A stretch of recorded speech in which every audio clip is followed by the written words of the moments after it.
Hi, welcome to the New Moon in Aries intention planting ceremony. So we're going to take a second, make sure that you have your Foursquare. Flip it up. So this is one of the printables that you can get. Click below, or anywhere the resources are located, or you can just use a good old-fashioned piece of paper, as you've probably seen in the other videos. Fold it in half, fold it in half. And you're going to plant your intentions. So you can plant them as health, wealth, love, and perfect self-expression. As we talk about in the Game of Life and How to Play It by Florence Scovel Shinn, and hopefully by now you've already seen the resources that go along with it. If not, again, just click around and find those. And what you're going to do is you're going to want to plant a micro and a macro intention in each of these quadrants. So I'll label these. Something else that might be coming up, if you have been doing this for a while, instead of health, wealth, love, and perfect self-expression, you may want to try 4 new words. The words I've been using for the past lunar cycle or the past year are ease, flow, connection, and expansion. And they kind of go along with the health, wealth, love, and perfect self-expression, the way that I plant my intentions. Expansion. But the wording takes us out of our kind of material needs and our physical needs and more into our kind of esoteric or like higher selves needs. So those are 4 words you may want to play around with, and you're going to plant a micro and a macro. So a micro intention, in case this is your first time here or you just need a little reminder. Micro is a small intention that you'd like to manifest in the next 2 weeks, and macro is something a little bit larger that could take about 6 months to pop into your reality. So big and small are relative terms for whoever is, watching this. What's macro for me might be micro for you, and what's micro for me might be macro for you. Did I switch those? I can't. I'm not sure. But I hope you understand. Like, it's something that, like, in 2 weeks, what could you see coming into your reality? Is it a trip somewhere? Is it an overnight trip where somebody invites you and you pack a 3-day bag and you're gone? Or is it like okay, this is a big one that I would love to do someday, like a literal around the world cruise. Like, someday I'm going to be one of those like elderly yachters. It's kind of like my life plan for myself. I'm going to be like an elder millennial yachter, just cruising the 7 seas. No, is that what it is? 5 oceans, 7 continents, 1 journey. And just like cruising. That's like my big thing. But what's the reality that could like actually happen in 2 weeks? So those are kind of how you can guide your intentions. Always use words like I am, not I will or I have. So I am is a declarative statement. You put it out to the universe. You say, this is happening. Like, honor your agreement and I'll honor mine. Okay, so remember to plant your intentions. If you need more help in doing this, there's additional resources available wherever you're seeing this. So that's first. Next up, I'm going to do the Aries full moon ritual. So it's fall where I am. We're going into the cold season here in Southern Africa, but it is spring, and so I've got like allergies. I don't know. I just like always get allergies. I've got this red eye, so apologies. I've got like a little stuffy nose, but whatever. I'm looking a little wild today. Okay, it kind of matches, like Aries is a very like fiery, like, it was so funny. As I was getting ready, I was like, I need cooling like looks and colors. And then I was like, red lips, red eyes. I'm like very much feeling the Aries fiery personality. Okay, so you'd think that I'd already done the ritual, but I haven't. Aries New Moon. Let's get primal. So calling all light workers. Oh, I'm so excited for this one. Now, we need light workers so much right now. And if you can't feel the call, I mean, now is the time that light workers and light warriors, more than ever before in the history of our world, are being called to the front because the world needs our light. They need our energy. They need our optimism and our ability to always lean into the good in humanity and to always see a way forward when even, the dark night of the soul might make it seem like there is no way forward.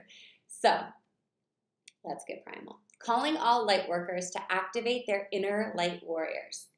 Do you do you on the daily, or do you make yourself small and acquiescent as to not to rock the boat or make others uncomfortable? Hand raise, that used to be me. So the new moon in self-starting Aries is calling us to draw on our warrior instincts and readily express our raw, real, and honest emotions. Often we're taught by our families of origin, school institutions, and society at large that expressing our authentic selves is actually unacceptable. So when addressed over time, this repression can cause us to react with anger. We see things on the news and social media when individuals reach a boiling point and seem to explode unexpectedly. In reality, the fear of speaking up for oneself or truly being authentic in our daily interactions has manifested in a simmering ear that was pushed below the surface, lurking in the shadows until a point of no return when rage expressed itself. So the Aries new moon is challenging us to vent that repression responsibly by walking in our truth and expressing our full, societally unedited selves. So this new moon is calling in all light warriors to let our lids off in a quick and expressive ritual that will run any pent-up energy from our physical and energetic systems while stepping into our authentic power. With love, light, and a fire in my belly to help you manifest your best possible life in the physical, that is the Aries new moon ceremony. So go ahead and take a minute. If you haven't already done so already, head over to the Aries New Moon Ritual Guide and get real, raw, primal, and just dig into the mantra of this moon cycle, which is honoring our authentic selves as light workers and light warriors. If you're new to this term, hi, welcome to the party. That's what we've been doing here for the last year. Mediums are light workers, healers are light workers, Reiki masters, chiropractors, nurses, teachers, doctors, anybody who has a desire to serve in their life, and that is like the leading intention in their life, is a light worker. And you usually see people in healing professions transition into like more metaphysical healing modalities. Like Reiki or distance healing or quantum healing, things like that. People who do mediumship or psychic work tend to be light workers in the sense that they desire to educate and teach and heal in a different way, like Reiki masters and hands-on healers or quantum healers, massage therapists even. We have like the mainstream term for something and then the metaphysical term for something. I did an episode with my brother, who's a chiropractor, on Golden Otter Divinations. If you haven't seen that episode, go check it out. It's in one of these rituals. And then I also did an interview with my mom, who is an internal medicine doctor. So they're both traditional healers. They both went to medical school. They're, one's a licensed chiropractor, one's a licensed medical internist. Both have years of practice. But one language that we all speak as healers and educators is that we desire to serve others and heal others. And that's something really common with light workers, is this desire to, be the balm that or the salve that kind of covers a wound and helps it start its own healing. Because one person can't actually heal another. I mean, yes, there are some amazing healers out there who can send energy, who can send, quantum healing. They can send the vibe to somebody who is willing to receive healing. Hypnotherapists, therapists, can be a mental thing too. But that healing can't actually take place unless the person who is receiving it actively wants this. And I've talked about this before. I grew up in my mom's medical practice and always going to the hospital with her. I grew up in a rural town in Alaska. Totally normal to have take your kid to work day every day. I mean, maybe not totally normal, but we did it. She didn't have any other choices. A mostly single mother. So where was I going with that story? I spent a lot of time around sick people, dying people, people in pain of some kind. And what I saw of all the doctors and the providers and the healers in that space was that they wanted to impart healing on the person coming to them or in the person in their sphere. But that healing was not always received. So if you see somebody with a burn and you want to put the balm on and be the salve to start that healing process, if they're not willing to let you debride the wound and then say like, yes, I'm going to keep this clean and I'm going to continue my healing journey, that's going to necrose. It's going to go bad, and that healing that you put on is basically for nothing.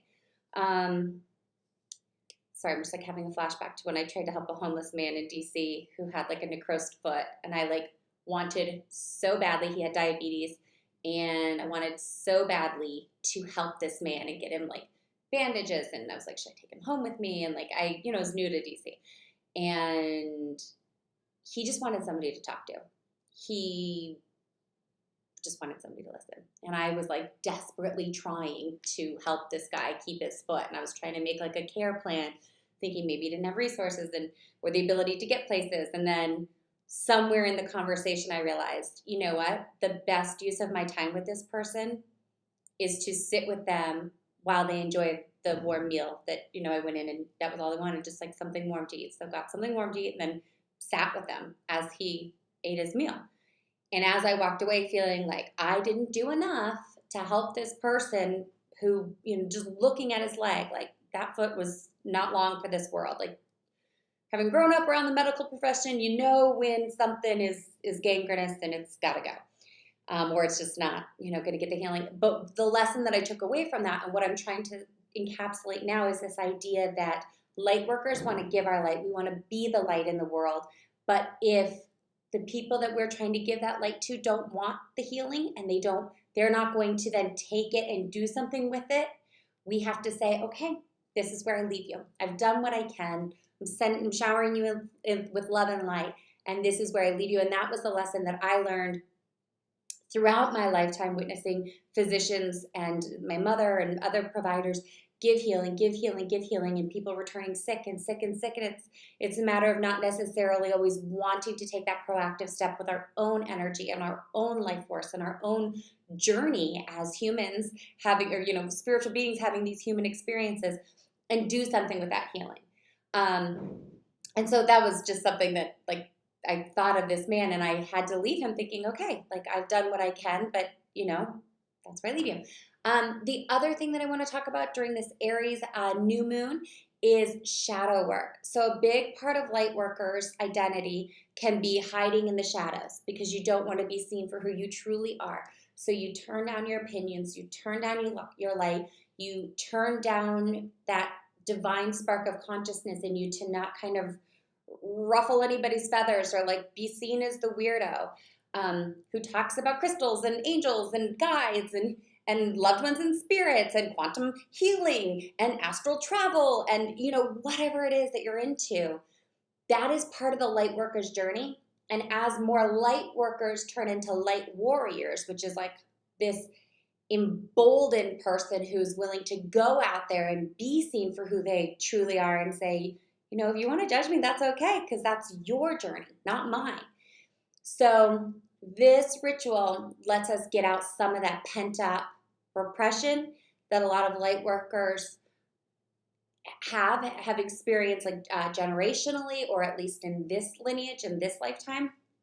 A lot of times with light workers, if you delve into past lives, there's some sort of like witch trial or oppression or being cast out of a tribe, because we all desire to be part of a tribe. And when our tribe doesn't recognize our spiritual beliefs or our metaphysical beliefs, it can be a very isolating experience. And so then we tend to repress and hide and dim our light and kind of like move away from that.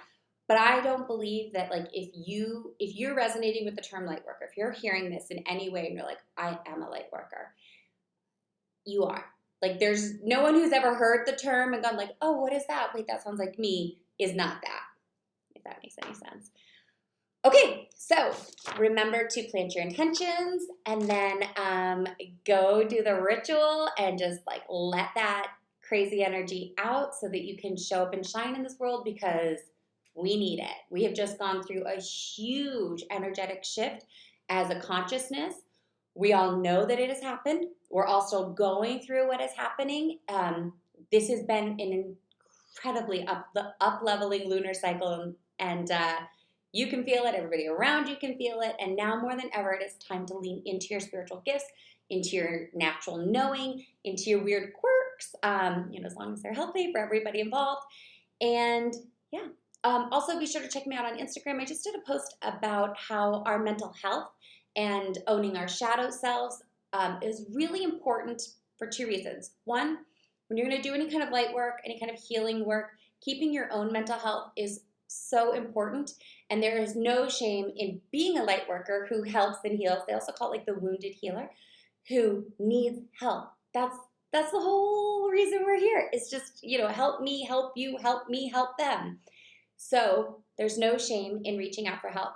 Also, staying on top of our own mental health helps the people who love and support us continue to do so.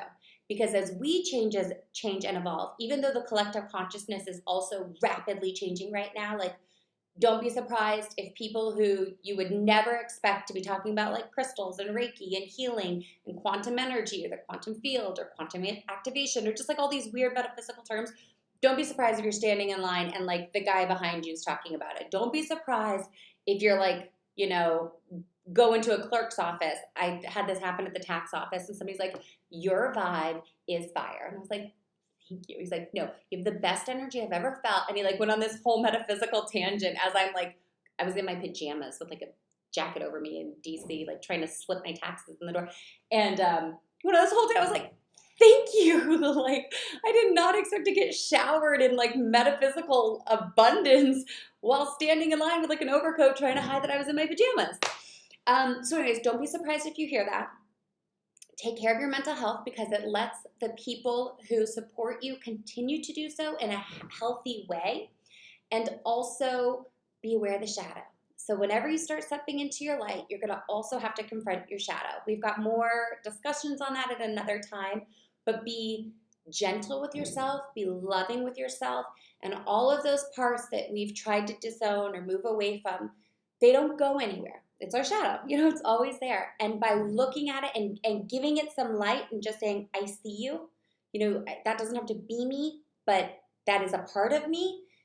Just love it. Just say it like, I love you there, shadow. And be ready to kind of like feel your way into a new relationship with understanding who you are in the world and how others see you, because they want to see you shine. And if they don't deserve time and space in your reality. Okay, that's my soapbox. I'm going to head out. Happy new moon in Aries. I will see you.